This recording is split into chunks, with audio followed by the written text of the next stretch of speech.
Hello and welcome to Beyond the Limits with me, Mike Forsyth, and my co-host, Matt Clark. Today we are going to be talking about what I think is a very pertinent topic, and that is vaping. We're introducing another guest today, Dr Marc Picot, a GP and a vaping awareness campaigner. Welcome to the show, Marc. Do you want to tell the audience a little bit about what it is you do and how you got into it? As a GP, I suffered from burnout, which then led on to an episode of quite severe depression. I was on multiple antidepressants, all of which gave me the similar side effect called akathisia. It's again quite an under-recognised side effect from medication, mainly from antipsychotics, but also antidepressants. And what it is essentially is it causes intense restlessness and agitation. So just constantly needing to be on the move in that fight or flight mode. I was prescribed about 4 or 5 different medications to try and help the akathisia. None of them worked, however, so I was kind of at the end of the line. So I did my own research and I found one paper online. There was a cohort of 17 patients who all had this side effect, and they tried nicotine in the form of nicotine patches, and 15 of them improved. Literally within a week to 2 weeks, I'd say, I was fully addicted to vaping in the clinical sense. All day, all night, and then sleeping next to it. I couldn't go anywhere without it, and I would get anxious if it wasn't near me. So this went on for about 6 to 8 months. And then I thought, I've got to stop this. So I looked online, I looked at various different resources I could find online. And what I could find was quite scarce.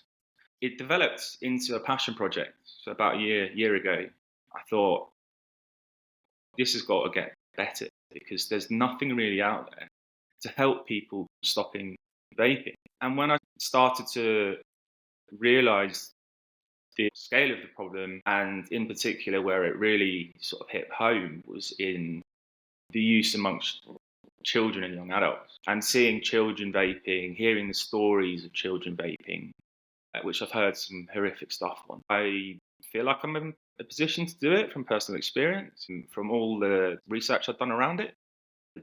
Desire, I wanted to do it. I'm also a health coach, accredited health coach, so I can coach people as well. So that's how I ended up basically where I am today.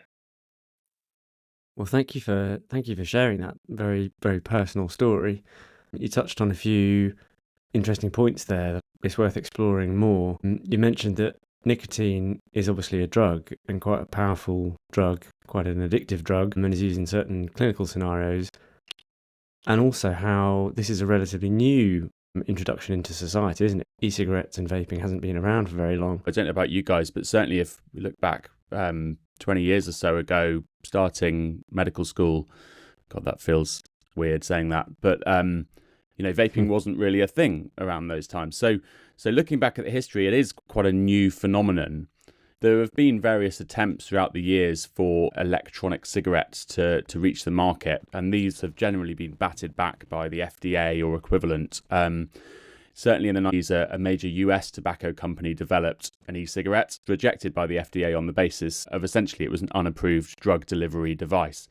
Now, the first commercially successful e-cigarette was made in China by a pharmacist who, interestingly, his father had died of lung cancer smoking, and he was very motivated to develop something that perhaps didn't have the same risks of smoking. And I know we're going to move on to that a little bit later. So that was in 2003.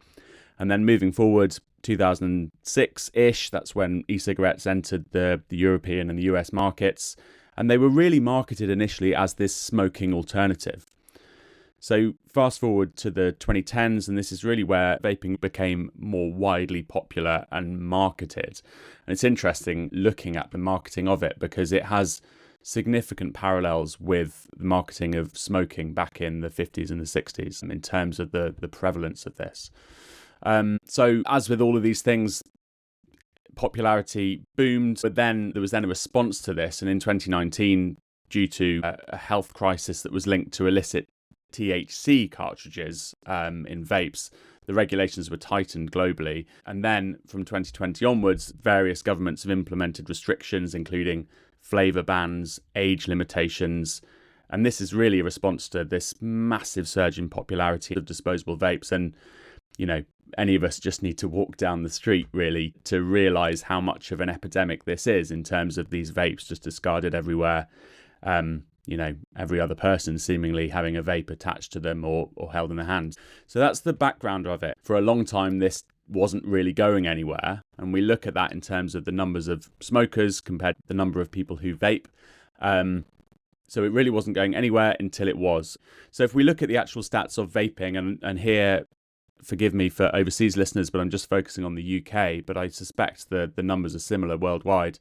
So adult usage in 2024, the proportion of UK adults who vape reached a record high. That was about 5.5 million people, or 11% of the adult population. And most concerningly, I guess, and it's alluding to what Mark said there, amongst 11 to 17-year-olds, 18% have tried vaping and 7% are current users as of 2024. Just to reiterate, that's 7% of people aged 11 to 17 who are currently vapers. So these rates have stabilised slightly after an initial increase. Also concerningly, if we look at dual use, so the prevalence of individuals who both smoke and vape, that is rising. So 32% of vapers also smoke cigarettes in 2024, and that was up from about 17% a few years earlier. Shocking that it's the young people who are starting to vape, isn't it? I think I've got another stat here, again this is from the ONS, the Office of National Statistics, that says around 6 million people aged 18 years and over smoked cigarettes in the UK in 2023, which is the lowest proportion of current smokers since records began. So the actual numbers of patients, adults smoking, is at a record low, whereas the number of young people seemingly vaping is going up, and that is the specific cohort that I think we don't want to take up vaping, for reasons we'll touch on later. Mark, why don't we actually get to the crux of it? We're talking about vaping, e-cigarettes. What are they? Are they the same thing? Yeah, so just before I answer that question, Mike said 7% of 11 to 17-year-olds. When you actually put that into numbers, there's 230,000 secondary school children vaping on a daily basis in the UK. And it may be even higher as well. These are probably stats from children who are self-reporting it, and I guess there's a lot of children who are probably doing it intermittently or regularly who don't report. So I think that number is probably an underestimation as well. Most likely, and that was done on a representative sample. So yeah, so the actual numbers are still undetermined. But it's worrying. So moving on, sorry, Matt, to your question, what is the difference between vaping and e-cigarettes? They're exactly the same thing. They're just synonyms. An e-cigarette is an electronic cigarette, meaning it's powered by a battery device generally. Vape is just a different word for it. So the plastic disposable vapes that you see, the very colourful ones, mainly children, young adults who use them, very bright colours. Those are fixed in nicotine percentage. They're 20 milligrams per mil, which is the highest concentration you can get in the UK, and you can just buy them over the counter. And they're the ones that are being thrown away, discarded on the floor, and they are the ones that are being discussed alongside other reasons in the tobacco and vapes bill that's currently underway in the UK, and they're getting banned in June 2025 for ecological reasons mainly, because they contain batteries which need to be recycled appropriately, and they're picking up, people have to pick them up on the floor, etc. So that's disposable vapes, single use then throw away. Then you've got the refillable devices. So there's a whole multitude again. So the most simple ones are what's called pod devices. You pour the e-juice in, once you run out, you refill it, and they're rechargeable. If you're a heavy vapor, it may only last you 5 to 7 days. If you're a light vapor, it may last you 1 to 2 weeks. But the advantage of those is that you can use the e-juice in varying concentrations. Am I right in thinking that we call it vaping, but it's not actually it's not a vapor. It's not actually being vaporized. It's actually an aerosol. It's actually just heated up, and then it's particles in the air that you're just breathing in. It's not a vapor. Correct. Yeah. So the juice itself contains a few main ingredients. The main ingredient is obviously nicotine, which is the psychoactive component to it, and then the two main carrier substances, which are propylene glycol and vegetable glycerine. In addition to that, there is a whole load of flavorings and other ingredients such as acrolein, a whole host of other things that are potentially harmful that haven't been studied full stop. Propylene glycol and vegetable glycerine are just found in food flavorings essentially, but if you actually poured it out, it's just a real viscous oily liquid that you're then heating up in a device and inhaling the aerosol. So I'd like to move on and talk about the risks specifically of vaping and e-cigarettes. Now, I read quite a nice analogy about this, which I'll try and describe because it might be helpful for some of the listeners. But people, when they understand smoking and compare it to vaping, they think, well, surely vaping is better, it's less harmful. And in many accounts it is, isn't it? It's less harmful than smoking. But I read this nice analogy of how the original SARS virus and then the COVID-19 SARS, and how the original SARS virus was much more deadly, much more lethal, but its impact was much more contained and limited because it was so lethal. It kind of killed off its patients, whereas COVID-19 was much less aggressive, but kind of hung around long enough to infect millions and, well, multiples of millions of people and had a much more devastating consequence. And how vaping, in some ways, could be that insidious problem which can be so contagious and so problematic for so many people, particularly young people, if they take up vaping, particularly if this could then be a gateway to smoking, for example. Why don't we talk about more specifically the risks then? Mark, do you want to kick us off? I'll address that first point, Matt, actually, about smoking and vaping and the relationship, and is there a gateway effect from vaping into smoking? And that actually hasn't been shown in the UK. However, if you look at countries like Australia, there is a clear gateway effect. There's a 3 times increased risk of young children, especially, and young adults, who vape, who then start smoking. And if you look at America, then there's some studies showing up to a 9-fold increase in gateway effect. Why are we in the UK so unique? Apparently so, according to the data. I don't know, but that is the current evidence. In terms of addiction in general, having one addiction increases your risk of having another addiction. Now, in terms of the risk of harm, what are the harms? We do know for people who've got cardiovascular disease, vaping is a stimulant to the sympathetic nervous system, so increased heart rate, increased blood pressure, increases your risk of a cardiac event if you've got pre-existing cardiac disease. And there's emerging evidence coming out of America that people without underlying cardiac disease will develop cardiac disease as a result of nicotine in itself. In terms of lung harm, there have been a number of cases of EVALI, e-cigarette and vaping associated lung injuries, and there's been 5 recorded deaths that have been reported by the yellow card as associated with vaping. So that's physical harm. So now you have to think about the mental harm. Do people smoke because they are depressed and they just want a crutch, or does smoking cause depression? Well, there is high level evidence that smoking does cause depression and anxiety. Now, it's not directly related to vaping, but what is the psychoactive component in cigarettes that's causing that? What's the only psychoactive component in cigarettes? Nicotine.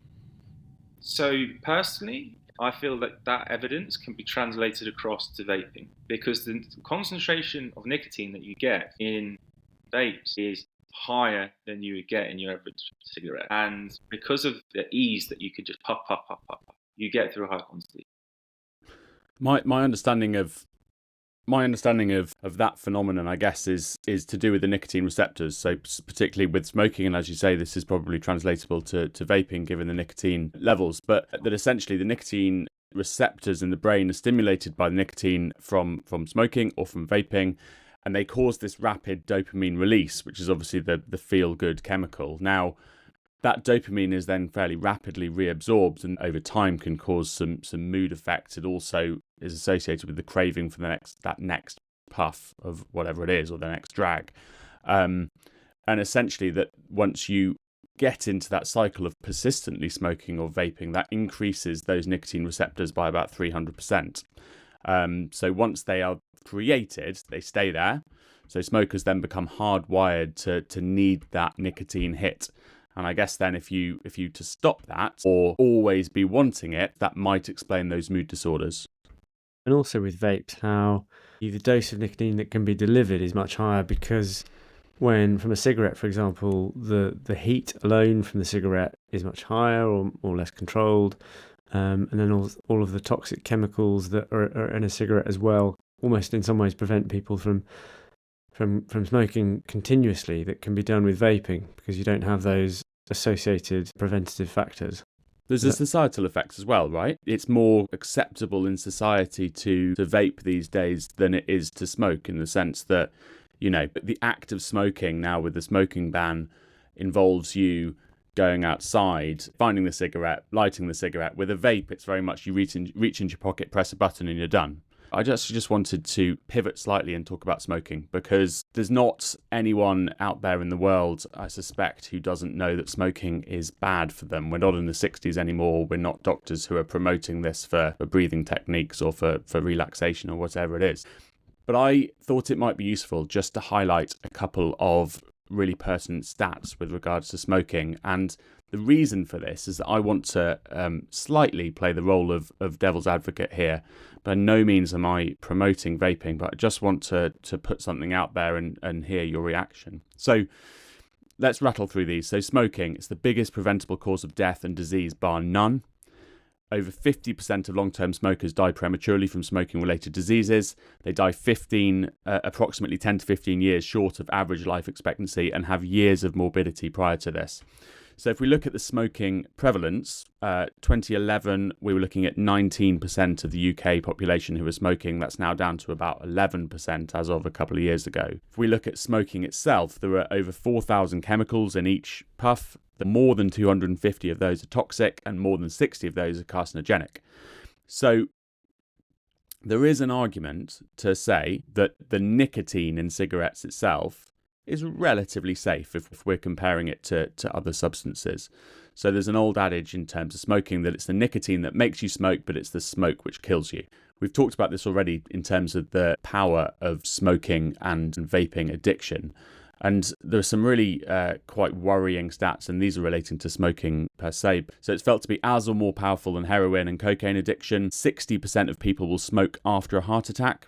50% will smoke after a laryngectomy, so having their voice box removed. 50% will smoke after having a lung removed.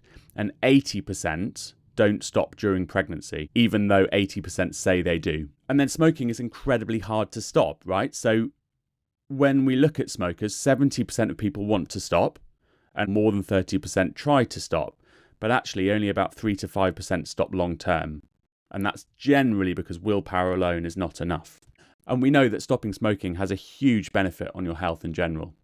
So look, as promised, I wanted to play devil's advocate a little bit. And the analogy, and if you'll forgive me, Matt, for having a go at an analogy as well, and probably not as good one as yours, but for some reason I've been watching a lot of zombie films recently. Don't ask me why that is. Maybe it's just the way the world is going. I don't know if anyone's ever seen World War Z, but there's a scene there where Brad Pitt's character realizes that the zombies won't attack someone if they have a significant illness, or if they're terminally ill. So when he's cornered by a zombie, he realizes that the only way to survive is to inject himself with a very handily placed vial of smallpox. And the good news in this situation is that the zombie can't see him or smell him and has very little interest in him. The bad news, obviously, he's got smallpox, which is not ideal. But it was an analogy that made me think a little bit of smoking and vaping. So is there an argument to say here that we know how unhealthy smoking is? And vaping, yes, no one is saying that vaping is good for you, and there are risks that we've outlined already. But when we look at smokers and we look at how difficult it is to quit, is there an argument to say if we could switch everybody who is smoking to a vape, are we in the long term going to be benefiting their health? It's nuanced, isn't it? It's not a binary decision, is it? And I think there's certain demographics of society where, for example, the homeless population, who a significantly higher proportion of them smoke, I think vaping could be quite a useful tool, and is quite a useful tool in getting them away from smoking cigarettes, whereas moving the lens to a younger population or even to children, this is a completely different topic, isn't it? It's not a case of one or the other, it's a case of certain specific populations, it affects them differently. Exactly. I've got two main target demographics. Children and young adults should be nowhere near a vape. And it's a harm I didn't touch on, but we know that nicotine is harmful to the developing brain, and the brain continues to develop up until the age of 25.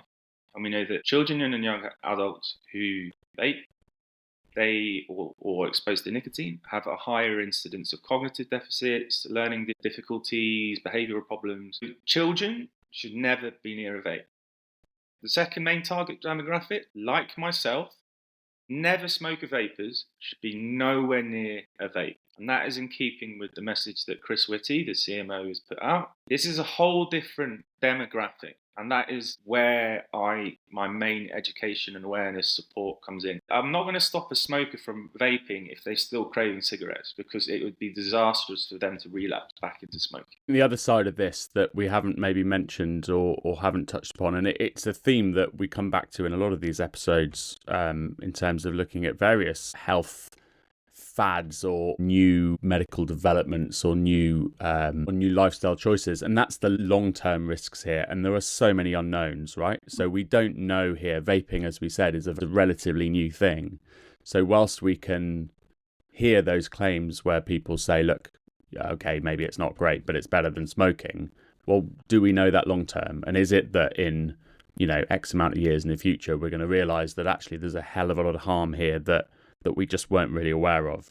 And I think that's what really concerns me, particularly, as you say, about that young demographic, that young age group who are starting vaping because it's easy, and it's the general consensus is, well, it's probably all right, it's not smoking, at least. In that years down the line, we're going to look at it and we're going to go, Christ, we were really sleepwalking into that. Yeah, completely agree. There's a statement that's come out from Public Health England. You make of it what you wish. That vaping is 95% safer than smoking. So I'd like to put it to one of you guys. How do you interpret that statement?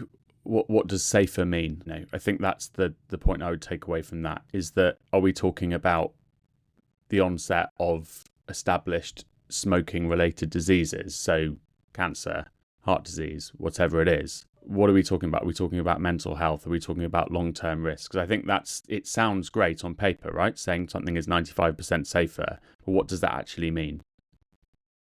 If they want to say that, it's 95% safer than smoking in the immediate term, like you touched on, Mike. But we do not know the medium to long-term risks. They remain unknown. Whereas if you've got children and young adults, just looking at that fact, it's 95% safer than smoking. The way they've portrayed that number should be seen with the utmost caution. We've touched on a few interesting points there, I think. We've touched on the fact that nicotine is quite a powerful drug, maybe that these products aren't completely benign, but that there's nuance in comparing it to smoking. It can be very helpful to some people getting off away from harmful cigarettes, but we need to obviously protect the young people and those never smokers like you talked about. And it's also tricky interpreting the risk, and there might be a little bit of lacking in terms of studies of vaping, and that more evidence, more work needs to be put towards that. So thank you for taking the time to join us today. I guess concluding remarks, do either of you have kind of strong views over what needs to happen going forwards with vaping? I think the single most important factor that needs to happen is vaping needs to be studied. It's just as simple as that. It just needs to be studied, and that is the single most bottom line. And the tobacco and vape bill is the second most important thing that is hopefully going to address the targeted marketing by the vaping industries, which are also being infiltrated by the tobacco industries and their power, to reduce the marketing towards children. I think those two are the most important. Mm. Yeah, I think for me, certainly the marketing. We all know now when one buys a pack of cigarettes, you've got those horrific images of rotting lungs or a throat that's been destroyed by cancer. And yet with vapes, it is so clearly targeted at that young generation. They're all brightly coloured. They're all easily fit in your bag or your pocket. So I think that's, as you say, I think we are sleepwalking into something that we don't know a lot about, and it's that young age group. And I don't want to sound all nanny state here, but I think we need to be looking at this young age group, particularly with that kind of gateway entry into smoking. Marc, thank you so much for joining us. Really, really interesting to hear your thoughts, and best of luck with everything you're doing in terms of your campaigning. Thanks, everyone.